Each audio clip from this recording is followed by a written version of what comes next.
दोस्तों बड़ा controversial topic है intercaste marriage, interfaith marriage, inter religion marriage. कोई माँ बाप बैठ के देख रहे होंगे तो उनका तो वैसे ही ब्लड प्रेशर हाई हो गया होगा। लेकिन इस टॉपिक की महत्वता बहुत ज़्यादा है, खासकर हमारे जैसे देश में इस टॉपिक की बहुत ज़्यादा रेलेवेंस है। हर दिन हज़ारों लोगों की ज़िंदगी बनती है या बर्बाद होती है इन बिलीफ्स की वजह से, इन स्टीरियोटाइप्स की वजह से, इन कल्चरल नॉर्म्स की वजह से, जो हमें इंटरकल्चर, इंटरफेथ, इंटरकास्ट मैरिज करने से रोकते हैं। सबसे पहली चीज़ मैं ये बोलूँगा, जब भी आप किसी से रिलेशनशिप फॉर्म करते हो तो आपको इतना तो पता होगा ना कि आपके माँ बाप कैसे हैं, उनकी सोच कैसी है, वो आपसे क्या चाहते हैं, किस चीज़ को वो बिल्कुल भी अलाउ नहीं करेंगे। इतना तो आपको आइडिया तो होगा ही ना, बिल्कुल अंधे तो नहीं होगे आप उनकी तरफ से, पता होगा ना। तो जब आप रिलेशनशिप फॉर्म कर रहे हो तो आपने ये सोच लेना है कि मैं अपने माँ बाप से कैसे डील करूँगा। अगर आपके माँ बाप इस चीज़ के खिलाफ हैं और हमेशा रहेंगे तो आपको एडवांस में सोच लेना है कि मैं अपने माँ बाप से कैसे डील करूँगा, उनको कैसे समझाऊँगा, और वो नहीं मानेंगे तो मुझे क्या करना है। अगर आप ये जानते हुए भी आपके माँ बाप नहीं मानेंगे और आपको उनकी बात सुननी है, फिर आप रिलेशनशिप में आ रहे हो, तो मतलब आप ओपनली एक दूसरे इंसान को धोखा दे रहे हो, आप एक फ्रॉड कर रहे हो, दूसरे इंसान से मजे ले रहे हो, चाहे इमोशनली चाहे फिजिकली। और उसके बाद आपका प्लान है कि जब मेरे माँ बाप पे बन के आएगी तो मैं इनको छोड़ दूंगा, डिच कर दूंगा, धोखा दे दूंगा। बुरी तो बहुत लगेगी मेरी बात, लेकिन बिल्कुल 100 आने सच बात है कि अगर आपको पता है आपके माँ बाप आपके खिलाफ जाएंगे और फिर आपको उनकी ही सुननी पड़ेगी और फिर आप रिलेशनशिप में आ रहे हो, किसी इनोसेंट इंसान को धोखे में रख रहे हो, तो आप एक बहुत बड़े फ्रॉड हो। प्लीज़ ऐसी हरकत ना करें। अगर आप अपने माँ बाप की बात नहीं टाल सकते तो रिलेशनशिप में प्लीज़ मत आना। प्लीज़ एक इनोसेंट इंसान की ज़िंदगी बर्बाद मत करना। लोगों की पूरी ज़िंदगी खराब हो जाती है, डिप्रेशन में आ जाते हैं, कई लोग सुसाइड भी कर लेते हैं। आप तो आगे बढ़ जाओगे, पीछे मुड़ के नहीं देखोगे, लेकिन उस इंसान की ज़िंदगी बर्बाद हो जाएगी। तो प्लीज़ ऐसा मत करना। अब दूसरी बात जो आती है वो है जब आपका फाइनल डिसीजन का टाइम होता है, जब आपको अपने माँ बाप को और अपने गर्लफ्रेंड या बॉयफ्रेंड के माँ बाप से बात करनी पड़ती है और एक फॉर्मल रिलेशनशिप की बुनियाद रखनी होती है। अब जायज़ सी बात है, आपको डर लगेगा ही। भाई ज़्यादातर माँ बाप इंडिया में इस चीज़ के खिलाफ होते ही होते हैं। पता नहीं, कास्ट तो मेरे को समझ में नहीं आता आज तक, कास्ट का कॉन्सेप्ट कि अब तक क्यों चल रहा है दकियानूसी कॉन्सेप्ट। खैर सारे ही कॉन्सेप्ट दकियानूसी है, इंटरफेथ, इंटर रिलीजन, मेरे को तो समझ में नहीं आते। लेकिन चलो, आपके माँ बाप कल्चरल नॉर्म्स के चलते हैं उनके खिलाफ हैं, आपके माँ बाप सोसाइटी से डरते हैं, आपके माँ बाप या तो स्टीरियोटाइप है, उनको ये लगता है कि इस फेथ में, इस इंसान से मेरे बच्चे ने शादी करी तो वो बर्बाद हो जाएगा, वो इंसान उसको सुखी नहीं रख पाएगा। तो ये एक हो गया उनका बहुत बड़ा स्टीरियोटाइप, जो कि ऑब्वियसली इमेच्योर है। आप एक इंसान को उसके कल्चर के बेसिस पे जज कभी भी नहीं कर सकते। हर इंसान अलग होता है, हर इंसान की सोच विचार अलग होता है, हर इंसान का बिहेवियर अलग होता है, पर्सनैलिटी अलग होती है। तो अगर आप एक 100% इंसान को किसी 1% चीज़ के ऊपर जज कर रहे हो तो आप वैसे ही इमेच्योर हो। दूसरी बात आती है सोसाइटी का डर। रिश्तेदार रिश्ता तोड़ लेंगे, लोग मजाक उड़ाएंगे, लोग हंसेंगे, एक्सेप्ट नहीं करेंगे। तो दोस्त, यहाँ भी आपके माँ बाप थोड़े से गलत हैं। लोगों की एक्सेप्टेंस के लिए वो अपने बच्चे की कुर्बानी कैसे दे सकते हैं?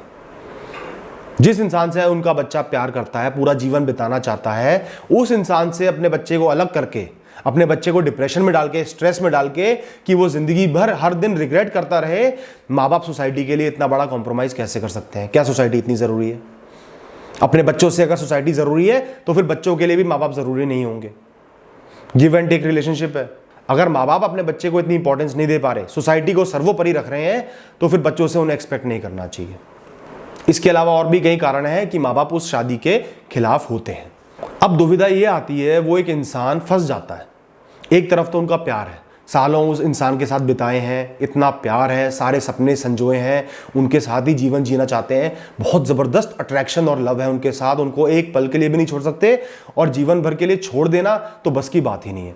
दूसरी तरफ आते हैं माँ बाप, जिन्होंने बचपन से पाला पोसा, प्यार किया, बड़ा किया, बहुत ज़्यादा इंपॉर्टेंट है, उनकी इज्जत इंपॉर्टेंट है, लेकिन वो माँ बाप उस शादी के खिलाफ है।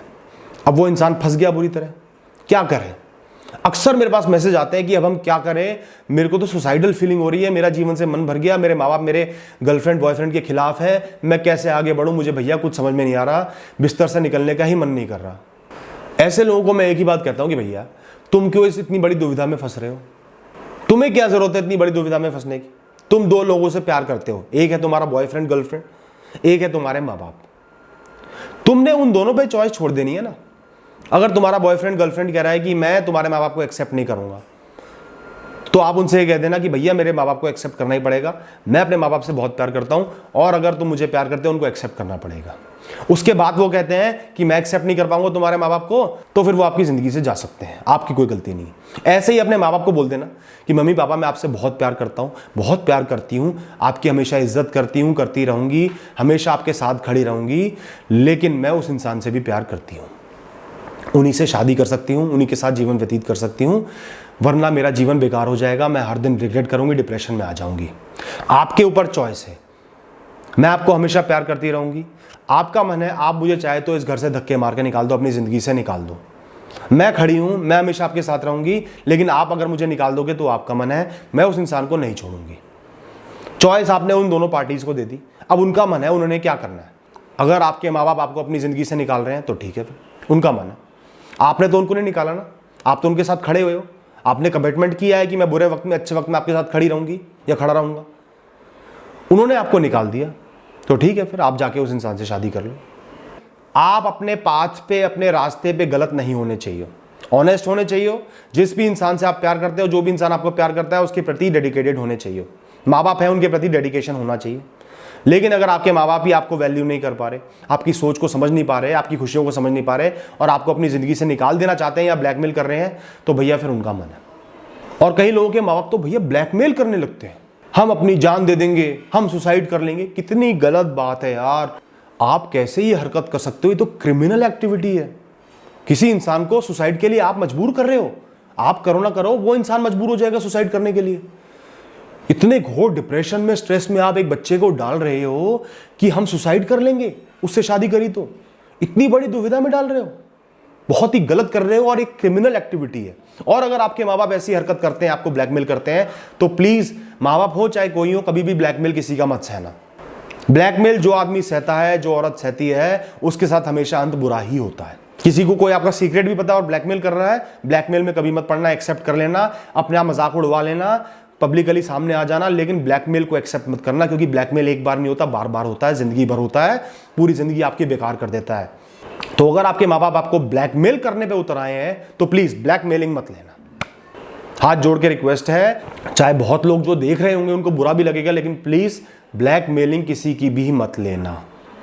अब लोग ये क्वेश्चन पूछेंगे, 2-3 साल का प्यार है, 20-25 साल माँ बाप ने बड़ा किया है, क्या वो दोनों बराबर हो गए?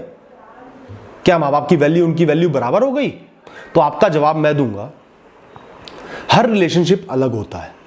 माँ बाप का रिलेशनशिप अलग है, ये जो एक लव वाला रिलेशनशिप होता है ना, ये इतना ओवर पावरिंग होता है, इतना ओवरवेलमिंग होता है, हमारे हार्मोन से इंस्पायर्ड होता है, हमारी लाइफ को चेंज कर देता है।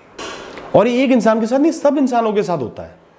ये जो प्यार वाला रिलेशनशिप होता है, इसकी एक अलग वैल्यू है, आप उसको चेंज नहीं कर सकते। हाँ ठीक है, माँ बाप ने 20-25 साल साथ निभाया, लेकिन ये जो रिलेशनशिप है ये ओवर पावरिंग होता है, वो उसकी नेचर है, क्या करें। जब इंसान किसी के प्यार में पड़ जाता है तो ये चीज उसके दिमाग में इतनी ज्यादा घर कर जाती है कि वो इस चीज से नहीं निकल पाता। माँ बाप को भी तो ये बात समझनी चाहिए ना, ये मैच्योरिटी दिखानी चाहिए कि अपनी ईगो को थोड़ा शांत कर ले। आपका रिलेशनशिप अलग है और वो जो एक ओवरवेलमिंग लव वाला रिलेशनशिप होता है ना, उसकी एक अपनी रिलेवेंस होती है, वो इंसान को ओवर पावर कर लेता है, उसमें इंसान की गलती नहीं है। और आप सब बात छोड़ो, सबसे जरूरी बात है, आपका बच्चा है, आप उसे प्यार करते हो ना, बहुत प्यार करते हो, खुश देखना चाहते हो, नहीं देखना चाहते? जायज सी बात है, खुश देखना चाहते होगे। जब आपका बच्चा किसी इंसान से बहुत प्यार करता है, पूरी जिंदगी उनके साथ बिताना चाहता है, हर दिन बिताना चाहता है, अगर आप उनको उनसे अलग कर दोगे तो क्या अंजाम होगा आपको पता ही है। फिर आप ये सोचते हो नहीं 4 दिन लगेंगे भूलने में, कैसे आप सोच लेते हो ये बात? जबकि पूरी दुनिया लाखों ऐसे एग्जाम्पल से भरी पड़ी है जब बच्चे रिकवर नहीं कर पाते। शादी भी कर दोगे कहीं और जबरदस्ती, पूरी जिंदगी रिग्रेट करते रहेंगे, उस इंसान से प्यार नहीं कर पाएंगे, उस इंसान के साथ भी बहुत बड़ा धोखा होगा। जिससे आप अपने बच्चे की शादी कराओगे उससे भी धोखा होगा, आपके बच्चे से भी धोखा होगा, और आगे जब आपका बच्चा पूरी जिंदगी परेशान रहेगा तो आपको भी दुख ही निकलेगा।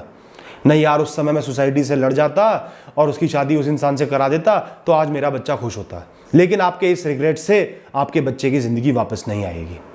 तो दोस्तों ये टॉपिक बहुत बड़ा है, इस टॉपिक पे तो मैं पूरी किताब लिख सकता हूँ, लेकिन आज के लिए सिर्फ इतना ही डिस्कशन सीमित रखूंगा। बेसिक ये बात बता रहा हूँ। पहली बात तो आप रिलेशनशिप में आ रहे हो तो ये सोच के आना आपके माँ बाप क्या रिएक्शन देंगे, और आपको कमिटेड रहना है। कमिटेड नहीं रह पाओगे, माँ बाप को फेस नहीं कर सकते, तो प्लीज रिलेशनशिप में मत आना। दूसरी बात माँ बाप के लिए है कि आपके लिए क्या अपना बच्चा ज़्यादा ज़रूरी है या सोसाइटी ज़्यादा ज़रूरी है। अगर सोसाइटी ज़्यादा ज़रूरी है तो आप अपने बच्चों से प्लीज़ एक्सपेक्टेशंस ना रखें। तीसरी बात, ब्लैकमेलिंग किसी की भी नहीं सहनी, चाहे माँ बाप हो, चाहे बच्चे हो, चाहे कोई भी हो। ब्लैकमेलिंग किसी की नहीं सहनी। दो लोग शांति से बैठ के डिस्कशन कर सकते हैं, लड़ाई कर सकते हैं, ब्लैकमेलिंग किसी की मत सहना लाइफ में कभी भी। आखिर में मैं ये कहूँगा कि जो ये इंटरकल्चरल मैरिजेस होती है ना, इसमें देखो थोड़ा बहुत इशू तो है।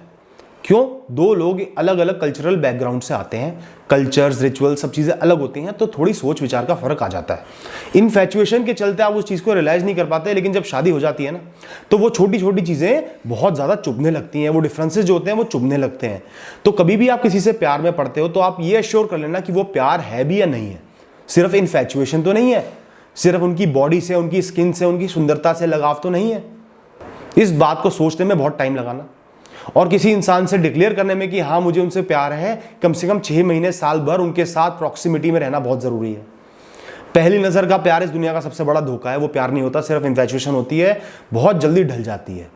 और जो लोग खाली इन्फैचुएशन के बेसिस पे शादी कर लेते हैं, लव मैरिज कर लेते हैं, ऐसी मैरिजेस ज़्यादातर फेल हो जाती हैं, क्योंकि वो एक दूसरे की कमियों को समझ नहीं पाते, रिस्पेक्ट नहीं कर पाते, कल्चरल डिफरेंसेस को अप्रिशिएट नहीं कर पाते। और शादी के बाद जब हनीमून पीरियड ओवर हो जाता है, जब एक दूसरे से थोड़ा थोड़ा मन भर जाता है, वो बॉडी की इच्छा पूरी हो जाती है, तो वो छोटी छोटी बातें चुभने लगती हैं, लड़ाइयाँ बढ़ती चली जाती हैं और फिर वो दो लोग अलग हो जाते हैं। तो यहाँ आपके माँ बाप सही भी हैं, थोड़े बहुत इशूज़ लव मैरिजेस में होते हैं। तो अगर आप लव मैरिज करना चाहते हो, अश्योर कर लो कि आपको उनसे प्यार है भी या नहीं है, प्यार आप दोनों का पक्का है भी या नहीं है। उनकी खामियों को ज़रूर जान लेना, जान के अप्रिशिएट कर लेना, नहीं कर पाओ तो अलग हो जाना। और जो उनके कल्चरल डिफरेंसेस है, इस बारे में आपस में बात करो। सिर्फ प्यार मोहब्बत की रोमांस की बातें मत करो, आपस में बातें करो, एक दूसरे के कल्चर को डिस्कस करो, एक दूसरे की जो नेसेसिटीज़ हैं, जो रिक्वायरमेंट्स हैं, उनको डिस्कस करो।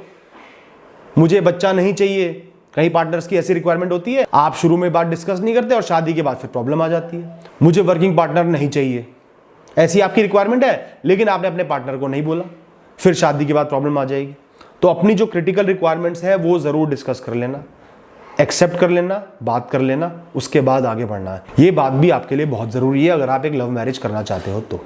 ठीक है दोस्तों, आज के लिए इतना ही बोलूँगा। आखिर में एक लाइन और बोलूँगा, किसी से अगर आप सच्चा प्यार करते हो, लाइफ लॉन्ग उस इंसान को किसी के लिए भी मत छोड़ना, किसी भी चीज़ के लिए मत छोड़ना, चाहे कुछ भी हो जाए। उनका हाथ पकड़े रहना, अच्छे वक्त में, बुरे वक्त में, जब वो रोएंगे, जब वो हंसेंगे, आप उनके साथ होने चाहिए।